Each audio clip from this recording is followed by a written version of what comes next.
अभी मैं दूसरे हमारे भाई जी गणेश भाई जी को निमंत्रण करती हूँ। गणेश भाई जी कुमार है, ये छोटी सी आयु में 15-16 साल की आयु में ये ईश्वरीय ज्ञान के समीप आए और इनको राजयोग में इंटरेस्ट आया। इनका परिवार भी ज्ञान में चलता है और फिर कैसे धीरे धीरे इनकी जर्नी हुई। आज ये कुमार जीवन व्यतीत कर रहे हैं बहुत अच्छी कंपनी में। सॉरी, मैं पढ़ के ही बताऊं मुझे याद नहीं है, लेकिन अच्छे कंपनी में आप एचआर मैनेजर के रूप में अपना लौकिक सेवाएं दे रहे हैं। और ये वैसे मुंबई ठाणे से है।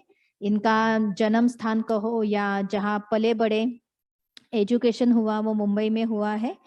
और अभी फिलहाल आप एक आईटी कंपनी में ह्यूमन रिसोर्स डिपार्टमेंट में मैनेजर की पोस्ट पर अपनी सेवाएं दे रहे हैं। और इन्होंने एक अच्छा डिसीजन कहो हमारे लिए भी उनके लिए भी कि मुंबई शहर छोड़ के अभी पूना शिफ्ट हुए हैं और जगदम्बा के नजदीक ही उन्होंने घर लिया है। तो यहाँ जगदम्बा की सेवाओं में हर रूप से तन मन धन संबंध संपर्क जो भी, जैसे हम समर्पित बहने भाई सेवाएं देते वैसे समर्पित रूप से आप भी यहाँ पर सेवा दे रहे, प्लस अपना लौकिक जॉब भी संभाल रहे, फैमिली को भी संभाल रहे। तो वो भी अपना एक्सपीरियंस हमारे सामने रखेंगे गणेश भाई जी।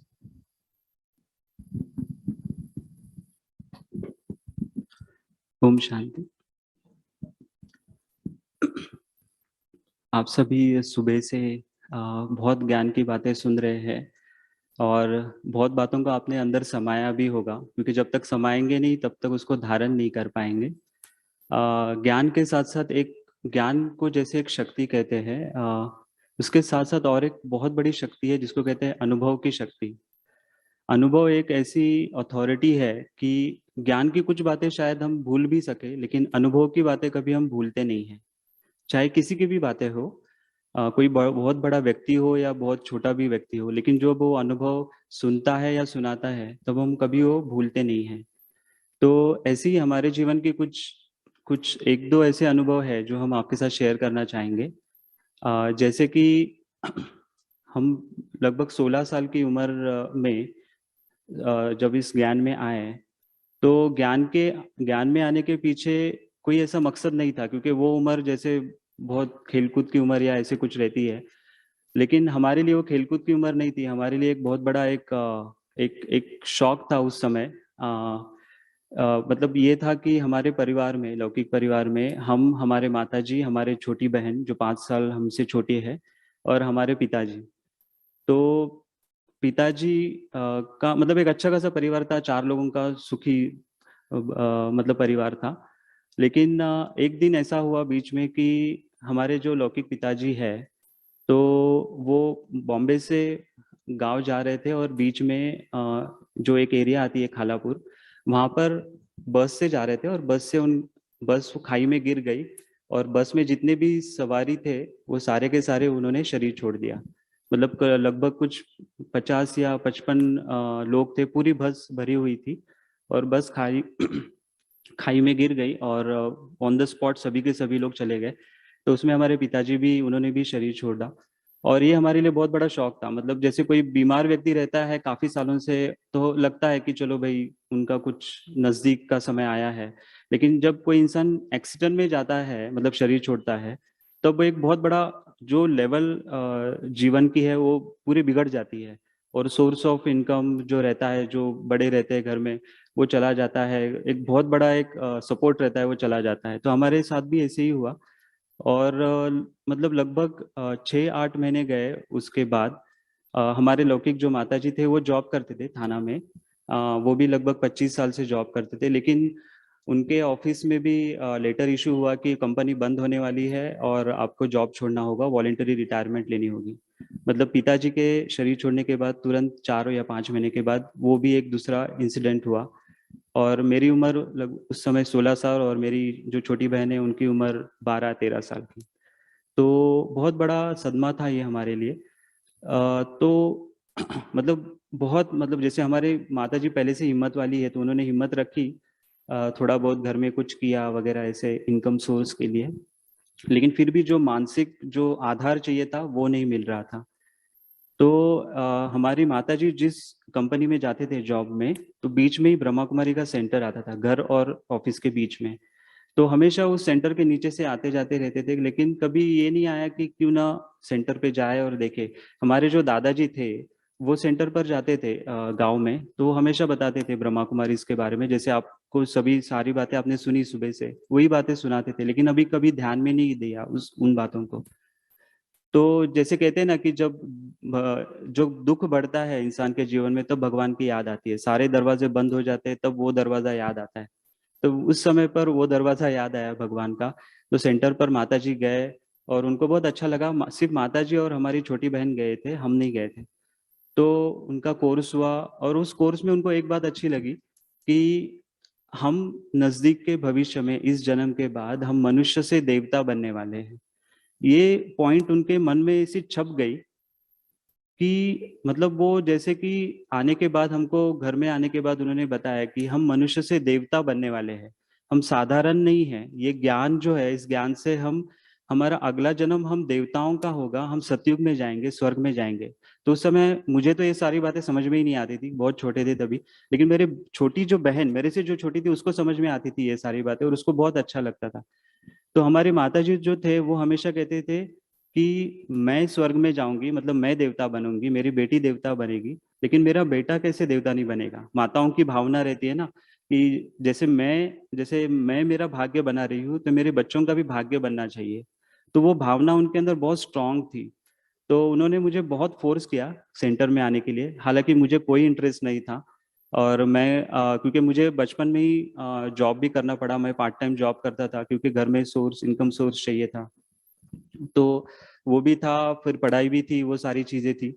और फिर उसमें मुझे इतना इंटरेस्ट नहीं लग रहा था। लेकिन जो सेंटर की जो बहन है उन्होंने हमें एक ऑफर दिया माउंट आबू जाने का। तो माउंट आबू जैसे आपको पता होगा ब्रह्मा कुमारी इसका हेडक्वार्टर है। 1997 में अप्रैल के महीने में शिविर उस समय था, और शिविर में हम लोगों को जाने के लिए कहा कि आप एक बार माउंट आबू होकर आइए, आपको अच्छा लगेगा। तो मेरी इच्छा नहीं थी, लेकिन फिर भी माता जी के फोर्स के कारण हम गए वहां पे। तो वहां पर जाने के बाद उस समय समय था सुबह का 5 बजे का, जब हमारी गाड़ी पहुंची थी कैंपस में। माहौल इतना मतलब जैसे कि अव्यक्त जिसको बोलते हैं हमारी मतलब भाषा में, अव्यक्त लोग जिसको कहते हैं, मतलब जैसे फरिश्ते चल रहे। फरिश्ते हम हमेशा देखते हैं ना, जैसे आसमान में होते हैं, लेकिन ऐसा लग रहा था जैसे फरिश्ते चल रहे हैं जमीन पर। और चारों ओर बहुत शांति का वातावरण, और ऐसा लग रहा था कि जैसे कि कोई क्योंकि सारी बिल्डिंग्स एकदम सफेद कलर की बिल्डिंग, और सारे जैसे चल रहे रोड पे वो भी जैसे सफेद वस्त्रधारी, जैसे फरिश्तों की दुनिया में पहुंच गए हम। तो वो आते ही पैर रखते ही इतना सुंदर अनुभव वो हुआ सुबह का। फिर बाद में कुछ समय के बाद हमारा शिविर मतलब जो लेक्चर रहते वो स्टार्ट हो गए। और जो हमें कमरा दिया था उस कमरे में रहने की जो व्यवस्था थी, उस कमरे में एक जैसे जिसको हम कहते हैं कैस्केट, शिव बाबा का कैस्केट, ट्रांसलाइट बोलते हैं, जैसे ऊपर में यहाँ पे लगा हुआ है। तो वो हमारे कमरे में एक कैस्केट था, और उस कैस्केट पे धूल जम गई थी, थोड़ी सी धूल जम गई थी। तो और कमरे में उस समय पर कोई नहीं था, मैं अकेला ही था उस कमरे में। तो मुझे एक संकल्प आया कि यहाँ पे मतलब ये तो परमात्मा का मतलब उसको याद करने का वो एक माध्यम है कैस्केट। तो उसके ऊपर धूल अच्छी नहीं लग रही थी, तो मैंने क्या सोचा कि अपना रुमाल निकाला और धूल साफ करना चालू किया, क्योंकि वो थोड़ा ऊपर था, हाइट पे था। तो बेड पे खड़ा रह करके धूल साफ करना चालू किया। और जैसे ही चालू किया और फिर बाद में हम नीचे उतरे, तो रुमाल जो है हमारा वो उसमें कैस्केट में होल्ड रहते हैं छोटे छोटे, जहाँ से लाइट बाहर निकलती है, उसमें अटक गया। और उस समय पर जैसे हमें अंदर से एक मतलब एक कानों में एक आवाज गूंजी कि बच्चे मुझे तुम्हारी जरूरत है। ये शब्द हमारे कानों में उस समय पर, हालांकि कमरे में कोई नहीं था, वो शब्द हमारे कानों में गूंजने लगे कि बच्चे मुझे तुम्हारी जरूरत है। तो वो अनुभव जो है, वो अनुभव जैसे इतना दिल को टच हो गया कि ऐसे लगा कि सच में यहाँ पे कोई तो पावर है, एक एनर्जी है, और जो मुझे अपनी तरफ खींच रही है। सेंटर पे वो अनुभव मुझे नहीं हुआ, घर में तो था ही नहीं अनुभव, लेकिन यहाँ पे वो अनुभव वो इतना फ्रेश है। आज 24 साल हो गए, वो अनुभव ऐसे लग रहा है जैसे कि आज का ही वो अनुभव है। इतना फ्रेश अनुभव वो आज भी मुझे ऐसे आंखों के सामने नजर आता है। फिर कुछ समय के बाद हमारा जैसे कि 2-3 दिन ये लेक्चर में बीत गए। और एक दिन ऐसा है, साइट सीइंग का एक दिन आता है, जिस साइट सीइंग के दिन पर आपको पूरा कैंपस घुमाते हैं। तो हमारा टर्न आया, ऊपर जो माउंट में जो है वहां पर हम गए। और माउंट में नक्की झील करके एक एरिया है, आप में से शायद किसी को पता होगा। तो नक्की झील के पास में, मतलब लेक है, उस लेक के पास में म्यूजियम बना हुआ है। तो उस म्यूजियम में एक मेडिटेशन रूम है। तो उस मेडिटेशन रूम में हम बैठे थे। उस रूम में कोई नहीं था, सिर्फ अकेले थे हम। और बाकी सारे लोग तो साइट सीइंग करने के लिए, घूमने के लिए चले गए थे, क्योंकि बहुत अच्छी जगह है वहां पर, लेक है, शॉप्स है, शॉपिंग करते हैं बहुत सारे लोग। तो सब लोग, क्योंकि सभी नए थे उस समय पर, तो सब गए थे घूमने के लिए। लेकिन पता नहीं हमें क्या लगा कि हम कमरे में जाकर, मतलब मेडिटेशन रूम में जाकर के बैठे। तो उस समय पर जो अनुभव हुआ, वो अनुभव जैसे कि शब्दों में बयान करना बहुत मुश्किल है। क्योंकि जिसको कहते हैं ना दुनिया में कि सुख के लिए इंसान कितना भटकता है, मतलब जो शांति के लिए, सुख के लिए, या फिर मौज मस्ती करने के लिए हम क्या क्या चीजें करते हैं, पार्टी करते हैं, घूमने जाते हैं, साइट सीइंग करने जाते हैं, बहुत कुछ करते हैं, बहुत पैसा हम लोग इसमें लगाते हैं। लेकिन फिर भी वो सुख नहीं मिलता है। वो सुख जो है, वो वापस हम डे टू डे लाइफ में आते हैं तो वो सुख गुम हो जाता है, वो टेम्पररी सुख रहता है। लेकिन उस समय जो मुझे अनुभव हुआ उस कमरे में, मेडिटेशन रूम में, वो एक जैसे अलौकिक अनुभव था। फर्स्ट टाइम, जिसको कहते हैं अतीन्द्रिय सुख, जिसको अतीन्द्रिय सुख अर्थात इस इंद्रियों से परे वाला जो सुख है, जो भगवान, जिसको हम कहते हैं भगवान प्यार का सागर है। वो प्यार का सागर कैसे है, वो प्यार की किरणें कैसे हमारे ऊपर बरसाता है। वो, मतलब भगवान को हम आज तक क्या सोच रहे थे कि भगवान बहुत बड़ा है, बहुत ऊंचा है, वो ऊपर रहता है, हम नीचे रहते हैं, उसका और हमारा मतलब कनेक्शन बहुत बड़ा है। मतलब भगवान को तो हम क्या क्या मंदिरों में जाकर कहते हैं, आप बड़े हो, हम नीच पापी है, हमसे बहुत भूले होती है, बहुत मतलब बहुत कुछ अपने को गाली देते हैं, और भगवान बहुत ऊंचा है ऐसा समझते हैं। लेकिन उस समय पर मुझे ये पहली बार अनुभव हुआ कि भगवान मेरा पिता है, भगवान मेरा बाप है, वो मेरा बाबा है, और वो मैं उसका बच्चा हूँ। वो फर्स्ट कनेक्शन जो है, वो कनेक्शन भगवान के साथ जुटा। वो कनेक्शन जुटने के बाद फिर तो पूरी लाइफ चेंज हो गई, क्योंकि उसके पहले की लाइफ और उसके बाद की लाइफ में जमीन आसमान का फर्क है। उसके बाद जैसे कि मतलब संकल्प किया कि जैसे कि ये जीवन है, जीवन है तो यही है, नहीं तो नहीं है जीवन। तो उसी समय पर हमने सोचा कि अभी यहाँ पे ही हमें समर्पित होना है, आगे कहीं जाना ही नहीं है, मतलब लौकिक दुनिया में या फिर और गृहस्थी में या ऐसे। तो फिर हमने वहाँ पे जो बड़े थे हमारे, जो दादियाँ, उनको पूछा कि ये हमारी इच्छा है। लेकिन दादी जो है, उन्होंने बहुत प्रैक्टिकली निर्णय उस समय पर हमें दिया कि जैसे हमारे ऊपर तो जिम्मेवारी है, हमारे पीछे हमारी बहन है, माता जी है वगैरह। तो उन्होंने कहा कि आप बेशक, भगवान ने आपको चुना है, आप भगवान के बच्चे हो, आप गृहस्थी में रहते हुए ही आप भगवान की सेवा करो। तो जैसे दादियों का आदेश मिला और उस अनुसार फिर हम वापस बॉम्बे में आए। फिर हमारी पढ़ाई जो चल रही थी, वो पढ़ाई भी पूरी की, क्योंकि बीच हुआ था, क्योंकि हमें जॉब करना पड़ा था। तो पढ़ाई भी पूरी की, फिर जॉब भी लगा। और फिर कोई ऐसी बहुत बड़ी डिग्री है ऐसे कुछ हमने नहीं लिया। लेकिन ऐसा अनुभव हुआ कि जैसे हमने जॉब करना शुरू किया, तो हमने कभी भी किसी भी चीज के लिए अप्लाई नहीं किया जॉब के लिए। हमें जैसे कि हर बार सामने से कोई रेफरेंस से ही जॉब मिलता गया। हमने किसी से कभी भी कोई चीज मांगी नहीं, किसी भी चीज। हमारे माताजी को भी वो आदत है, कभी भी कोई चीज किसी से मांगी नहीं। तो हमने भी किसी को कोई जॉब के लिए अप्लाई नहीं किया। लेकिन जॉब मिलती गई, और धीरे धीरे धीरे आज लगभग प्रोफेशनल लाइफ में हम लगभग 13 साल हो गए इस फील्ड में, आईटी के फील्ड में। और 13 साल से जितने भी जॉब या ऑफिसेज चेंज किए, कंपनी चेंज की, सब जगह पर हमें एक बहुत अच्छा पैकेज के साथ ही हमारी प्रमोशन होती गई। एक टाइम का एक ऐसा अनुभव रहा कि 2008 जो साल है, 2008, 2008 में आपको पता होगा कि बहुत बड़ा एक रिसेशन का ईयर था। उस साल में बहुत लोगों के जॉब चले गए थे, पूरे वर्ल्ड में, पूरी दुनिया में। और बहुत लोग बेकार हो गए थे, बहुत फाइनेंशियल क्राइसिस आई थी उस समय पर। तो उस समय पर हमारे साथ भी कुछ ऐसा ही हुआ। तो कुछ समय हमारा बीच में जो था, तो वो हमने खुद के लिए समय दिया, खुद के तपस्या के लिए, योग के लिए समय दिया। और जो जॉब चली गई थी, जिस पैकेज पे चली गई थी जो वो जॉब, उससे 50% ज्यादा पैकेज का दूसरा जॉब तुरंत 2 महीने में लग गया। तो ये बताया नहीं या कुछ किया नहीं, लेकिन सामने से जैसे कि भगवान से मदद मिलती गई। तो ऐसे काफी सारे मतलब अनुभव है, छोटे छोटे अनुभव। लेकिन जैसे कहते हैं ना कि इंसान को उनके जीवन में 4 प्रकार का सुख चाहिए। अगर 4 प्रकार का सुख है इंसान को, तो इंसान की लाइफ जो है वो बहुत ही स्टेबल है, सुखी है। फर्स्ट प्रकार का जो सुख है पहला, वो है तन का सुख।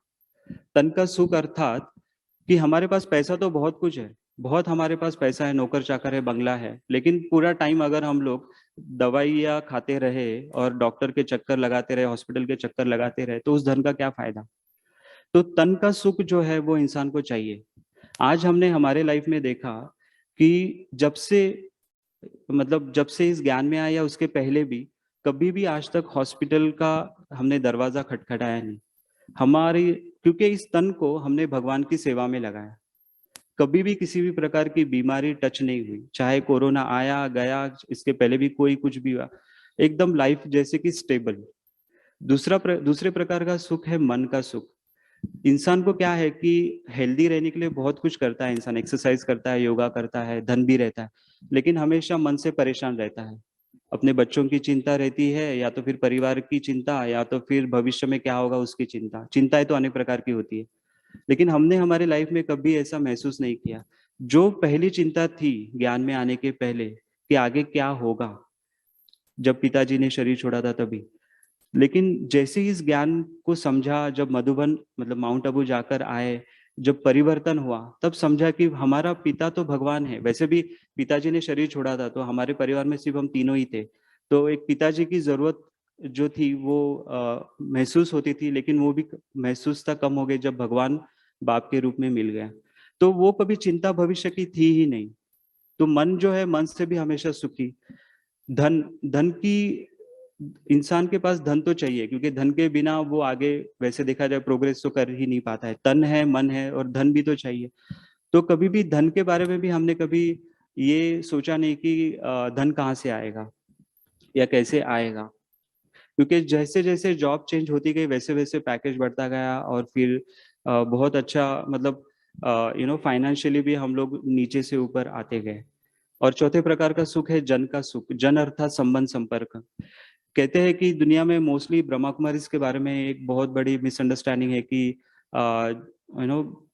परिवार को छोड़ना पड़ता है या समाज को छोड़ना पड़ता है, और उसके बिना चल मतलब अगर या तो यहाँ के या तो वहाँ के, ऐसा समझते हैं सोसाइटी में। लेकिन ऐसा नहीं है। ब्रह्मा कुमारीज तोड़ते नहीं है, ब्रह्मा कुमारीज टूटे हुए संबंधों को जोड़ते हैं। जो हमारे संबंध हमारे गलत व्यवहार की वजह से टूटे हुए होते हैं, जो हमारे कर्मों की गति को हम पहचानते नहीं है, जिसकी वजह से टूटते हैं, उन संबंधों को ब्रह्मा कुमारी जो ज्ञान देते हैं, और जहाँ पर ये धारणाएं यहाँ पे सिखाई जाती है, उसके आधार से हमारे संबंध और अच्छे होते हैं।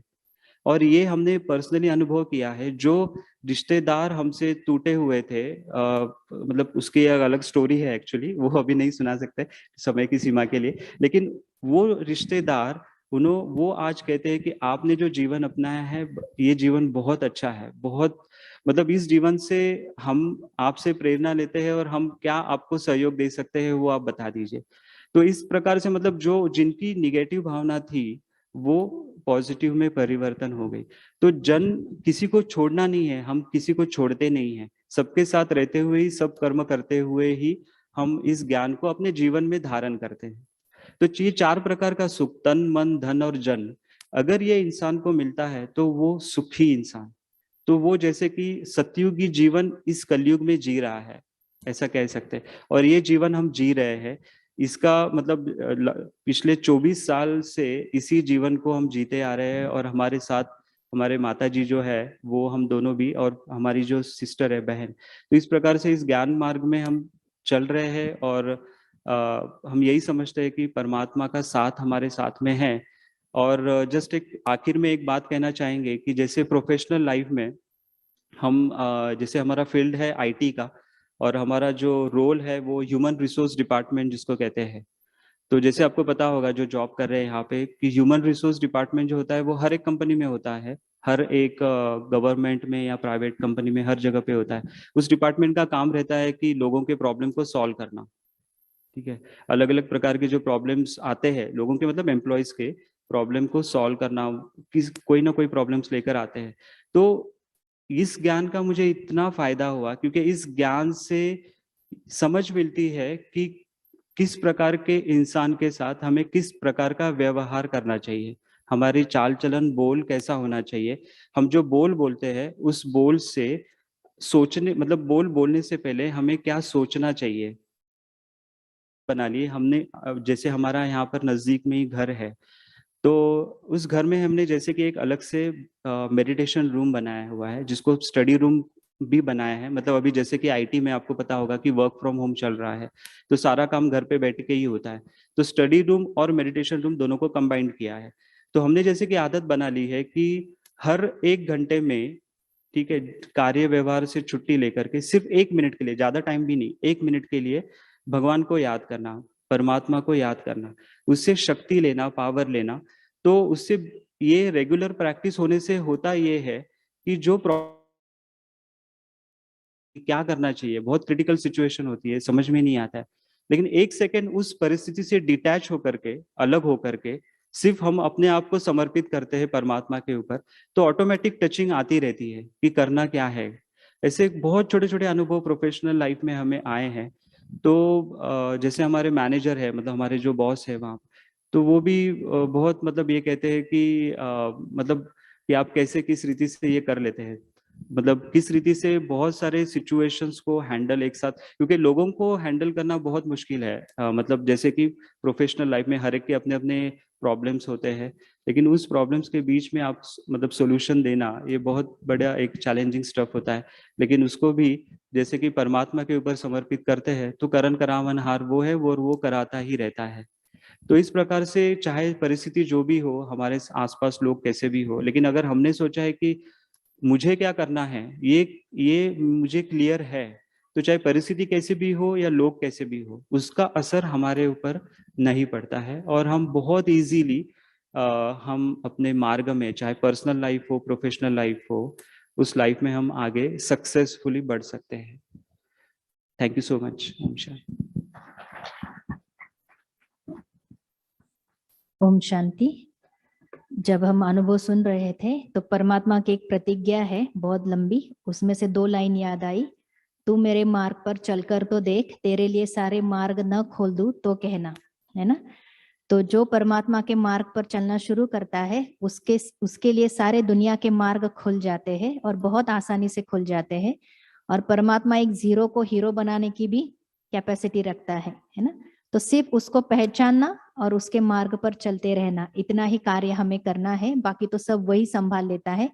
आज एक स्लोगन हम पढ़ रहे थे, सुप्रिया बहन या कोई तो मुझे मोबाइल पे दिखा रहा था कि तुम सिर्फ एक काम करो मुझे याद करने का, बाकी तुम्हारे सारे काम मैं करूंगा। ये परमात्मा का वायदा है, तुम्हारा काम है मुझे याद करना और मेरा काम है तुम्हारे काम कर देना। तो इस तरह से परमात्मा एक बहुत सुंदर लाइफ हमें वर्तमान समय देने के लिए आया है, जो हर आत्मा की जरूरत है। क्योंकि आज हर आत्मा कहीं ना कहीं परेशानी है, हर प्रकार की टेंशन है, चाहे शरीर के प्रॉब्लम्स है, चाहे मन के, चाहे संबंध के, चाहे किसी भी प्रकार के। तो परमात्मा के पास सारे सॉल्यूशंस है। तो आज आपने इतना समय दिया, आपका बहुत बहुत शुक्रिया। आपका संडे का दिन आपने यहाँ स्पेयर किया, लेकिन ये आपका संडे वेस्ट नहीं जाएगा। हाँ, इसको जैसे चक्रवाड़ व्याज कहते हैं ना, बहुत मल्टीप्लाई होके आपको बहुत कुछ रिटर्न में मिलने वाला है। तो अगले सेशन में हम राजयोग में वापस मिलेंगे। जैसे मैंने कहा, अगर किसी ने रजिस्ट्रेशन नहीं किया है तो रिसेप्शन में करके जाएंगे। और एक मोबाइल नंबर आप नोट कर लेना, अगर आपको जगदम्बा भवन में जो भी इवेंट्स होते हैं, कई बार हमारे ऑनलाइन इवेंट्स भी होते हैं, क्योंकि लॉकडाउन से हमने ऑनलाइन इवेंट्स भी स्टार्ट कर दिए हैं। तो ऑनलाइन इवेंट्स या कोई भी ऑफलाइन इवेंट्स के बारे में आप जानकारी जानना चाहते हैं तो इस मोबाइल पे आप मैसेज कर देना कि ग्रुप में ऐड करें, तो हम आपको जगदम्बा भवन इवेंट्स ग्रुप में ऐड करेंगे। तो नंबर लिखिए 7568040767 7568040767। तो जगदम्बा भवन करके आप ये नंबर सेव कर सकते हैं। और आपको कुछ भी जानकारी चाहिए, इवेंट्स ग्रुप में आपको ऐड कर देंगे। आपको इवेंट्स मिलते रहेंगे, समय प्रति समय आप लाभ ले सकते हैं। अगर आप अलग अलग एरिया से आए हैं पूना के, और शायद आपके लिए जगदम्बा भवन दूर भी हो सकता है, तो आपके नजदीक के कोई भी एरिया में, पूना में करीबन 45 से अधिक सेवा केंद्र है। ऑलमोस्ट हर एरिया में अपनी ब्रह्मा कुमारीज की ब्रांच है। तो आपको अगर एड्रेस पता करना है तो गूगल पे आप सिर्फ ब्रह्मा कुमारीज और आपका लोकेशन डाल दीजिए, आपको एड्रेस आ जाएगा। इनकेस नहीं मिलता है तो हम इस नंबर पे भी इंक्वायरी कर सकते हैं, आपको नजदीक का एड्रेस हम भेज देंगे। तो आप संपर्क में रहना, क्योंकि हर बार अगर आपको यहाँ आना दूर पड़ता हो तो कम से कम आप महीने में यहाँ एक बार आ जाना, और बाकी समय आप आपके नजदीक सेवा केंद्र से कनेक्ट हो जाना, मेडिटेशन का कोर्स करना और अपने जीवन में खुशहाली को अनुभव करना। इन्हीं शुभ भावनाओं के साथ ओम शांति। अभी 2 मिनट हम परमात्मा को याद करेंगे, शुक्रिया करेंगे, और फिर आज का कार्यक्रम यही समाप्त होगा।